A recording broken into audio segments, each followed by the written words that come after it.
Welcome to the Fun Astrology and Merriman Market Analyst Saturday Financial Podcast. I'm Thomas Miller. Thanks for joining us. This is the free weekly newsletter that's published every weekend on MMAcycles.com. We do this podcast together on Saturdays, written, of course, by Ray Merriman, financial analyst and investor. For 49 years, he's been writing this annual forecast book. And right in the middle of writing that, we have a major presidential election. So let's jump into this week's newsletter. Of course, as mentioned, available at MMAcycles.com for free. A couple of articles from the news this week to get us started. First of all, from Peggy Noonan on November 7th. She says, "This year I felt people would be choosing a path, not a person. And I'm not sure they want to go down the blue path any deeper than they already have. I think that's what happened. Tens of millions of people who didn't like Donald Trump voted for the path he promised." Then this from before the election, October 31st, from The Economist. His campaign is proposing a second, much bigger hike in tariffs, lavish tax cuts, a labor supply shock in the form of mass deportations, and a tax on the independence of the Federal Reserve. These are all terrible ideas. Normally, if you're cutting off migrant labor, you try to get goods from outside. And if you're cutting off goods from outside, you might try to get migrant labor. If you cut off both, you almost certainly get inflation, not stagflation, says Adam Posen of the Peterson Institute for International Economics, a think tank. J.P. Morgan Chase, a bank, has estimated that a tariff hike, half the size of that of which Mr. Trump is advocating, would knock 1/3 to 0.5% off GDP growth in its first year, and increase inflation by 1.5 to 2 percentage points, end quote. Now, Ray's comments for this week passed. He says it was all about the election last week. The U.S. stock market and Bitcoin loved it, and both soared to new all-time highs.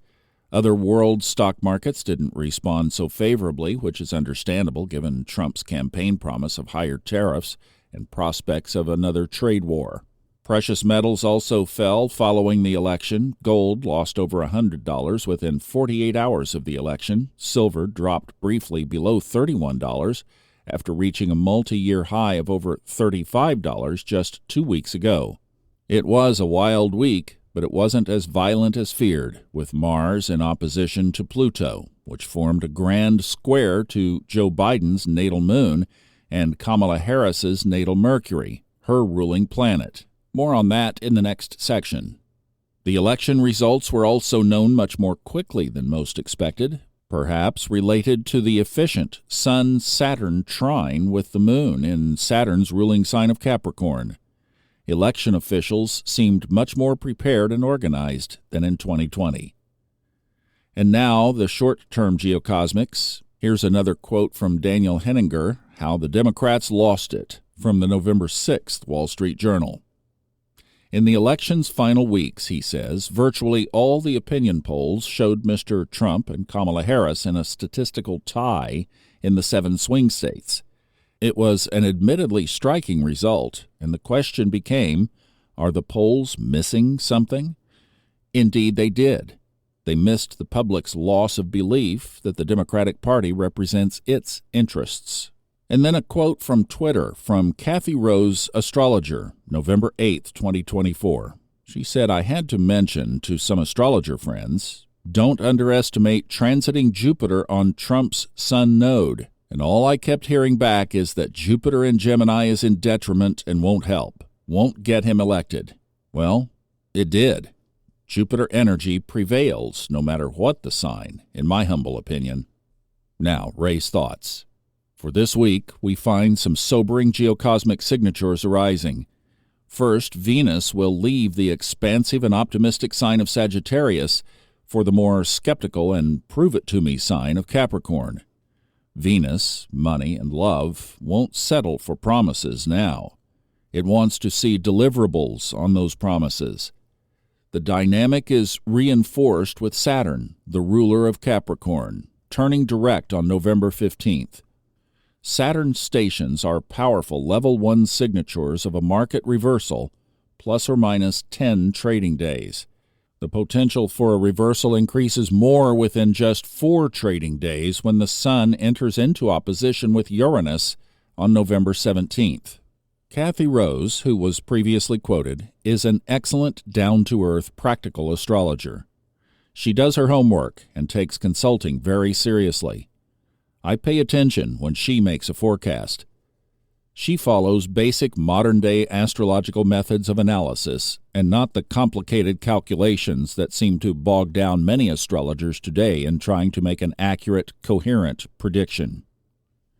In the final outcome of the U.S. 2024 presidential election, basic astrological analysis of the two candidates' charts worked just fine. Trump won by 2 degrees, which was the distance between transiting Jupiter to his natal sun at 22 degrees Gemini versus the 4 degrees separation of transiting Jupiter to the ascendant at 24 degrees Gemini in the chart of Kamala Harris. Additionally, Jupiter was conjunct Trump's natal lunar north node and Uranus, too, and all are in a favorable trine to his natal Jupiter. However, there was yet another layer of astrological analysis that applies here, and that is the fact that the Sun is also Donald Trump's ruling planet. He has Leo rising, and the Sun is ruler of Leo. Ms. Harris, on the other hand, has Mercury as her ruling planet. Mercury rules Gemini, her ascendant. When we scale down to her natal Mercury, we see that it is 1 degree Scorpio, exactly opposite President Biden's natal moon at 1 degree Taurus. This early degree of Scorpio and Taurus was besieged by the Mars-Pluto opposition on the Leo-Aquarius axis, a grand square, last week. In other words, her ruling planet was in a hard aspect to transiting Pluto, a planet of rejection, and portending to need a start over, compared to Trump, whose ruling planet was being conjoined by Jupiter, a planet of good fortune and luck. As we have written on several occasions, no one escapes unscathed under a Pluto transit. Trump had the experience of a hard Pluto aspect to his natal Venus and Saturn during the 2020 election. Now, the longer-term thoughts.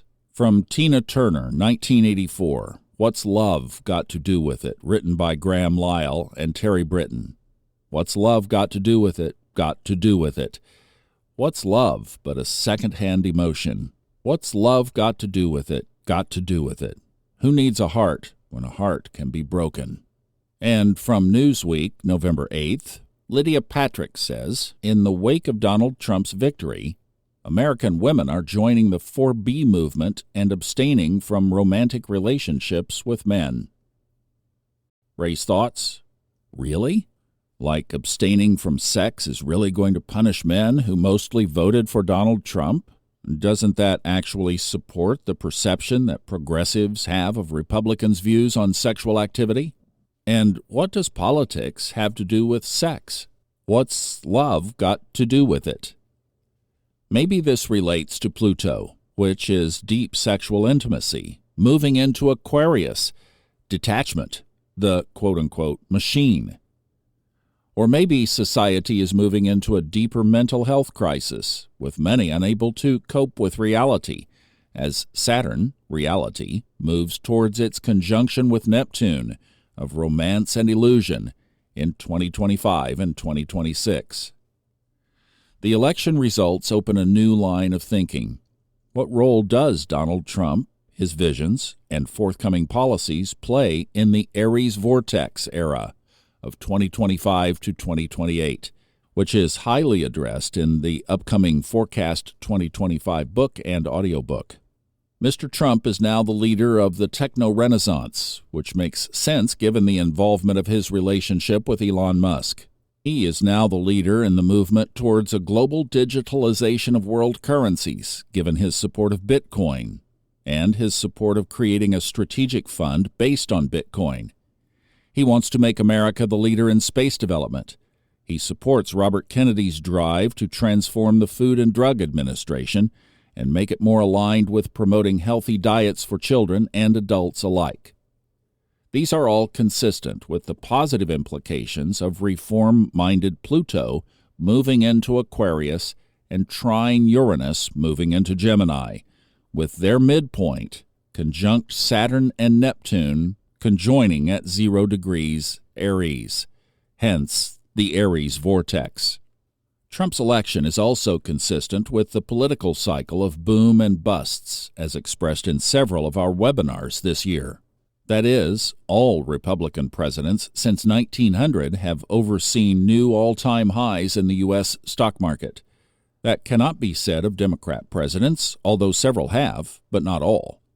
And by the same token, all stock market crashes, i.e. losses greater than 26% since 1900, have occurred under Republican presidents. None have occurred under Democrats. The implication is that under Donald Trump, the U.S. stock market will first soar to new all-time highs, but by the end of his term, a stock market crash, by historical measures, has a high probability of happening too. This also fits with the geocosmic cycles overlapping in 2027 to 2029 that are discussed in the Forecast 2025 book coming out next month. So to all my conservative friends, readers, and listeners, I say congratulations on your victory last week. Enjoy, but don't gloat. Trump's approval rating is only 43% for a majority of Americans. This indicates that the election was more about rejecting the opposition than supporting the victor. If he is truly to unite the country as promised, his approval ratings need to exceed the majority of 50%. And to all my liberal friends, readers, listeners, I say please don't be despondent and unhinged. This is democracy at work, which many of you said was the reason for your vote. The nation has voted, not spoken, but voted, and the transition appears to be going smoothly, which you wanted but feared would not happen if the vote turned out differently. Trump has 4 years to accomplish his goals and, at the same time, unite the nation that is so divided right now. In actuality, he really only has 2 years, even 1 year, because there will be a midterm election in 2026 that demographically favors the Democrats. If he isn't doing the job well, even after 1 year, the complaints and campaign for 2026 will begin. The pressure will be on. The real question I think every American should be asking is this: do we want him to succeed? Do we want America to be the real leader of the free world again? Because he is the one the majority of voters have chosen to carry the Aries Vortex banner into 2025 and 2026. This is the signature that will define the future of America's role in the world. This is the configuration that offers the promise to humanity into, and then hopefully out of, the abyss of division and polarity that otherwise brings us to the brink of civil war, or the war of the sexes, judging by the Newsweek article quoted previously. This is the configuration that holds the promise of the techno-renaissance that can uplift mankind to new heights, or an escalation of wars that threaten the lives of millions of inhabitants. And, like it or not, he is the one who either succeeds or fails in this turnaround, depending on the support or resistance of this nation and even the rest of the world. And that completes this week's newsletter, Thoughts from Ray. As previously mentioned, the Forecast 2025 book and audiobook are set to be completed by December 15th. Check out MMAcycles.com for ordering information, and the audiobook will also be on HighTimelineBooks.com. And I haven't been doing this much on Saturdays, but I'd like to throw a personal tag on this as well. After having a few days to think about it, what I'm seeing is the possibility of something that a lot of people have been hoping for, forecasting, predicting, wishing, however you want to describe it, a spiritual renaissance as well. Something happened last week. What Ray put together here is excellent for describing the political and geocosmic interpretation of what took place. And we don't know yet, but could it be that this may also lead to some spiritual renewal in this country? Something that many of us have been anticipating, hoping, praying, channeling, seeing, however you want to call it. Think of Dolores Cannon, seeing visions of things that don't exist today. And when we are hoping and wishing for something ahead, when the tea leaves start to align where it might be possible for it to take place, then is it not also our job to spot that shift and to do what we can do energetically and spiritually and stand for that change? Because it seems to me that without that, all of this is just rote politics. And like Ray said, it has a 50-50 chance. There's been a lot of noise around this election. Now, those of us who are spiritual need to quiet our hearts and our minds and start to do our inner work to create and bring that kind of world to existence. That makes this a matter of reading energy, not just reading about politics. And to me, that shifts it to wonderful higher ground. I'll be back for Level Up on our Fun Astrology YouTube channel and back with a full week of podcasts ahead next week. Thanks for listening.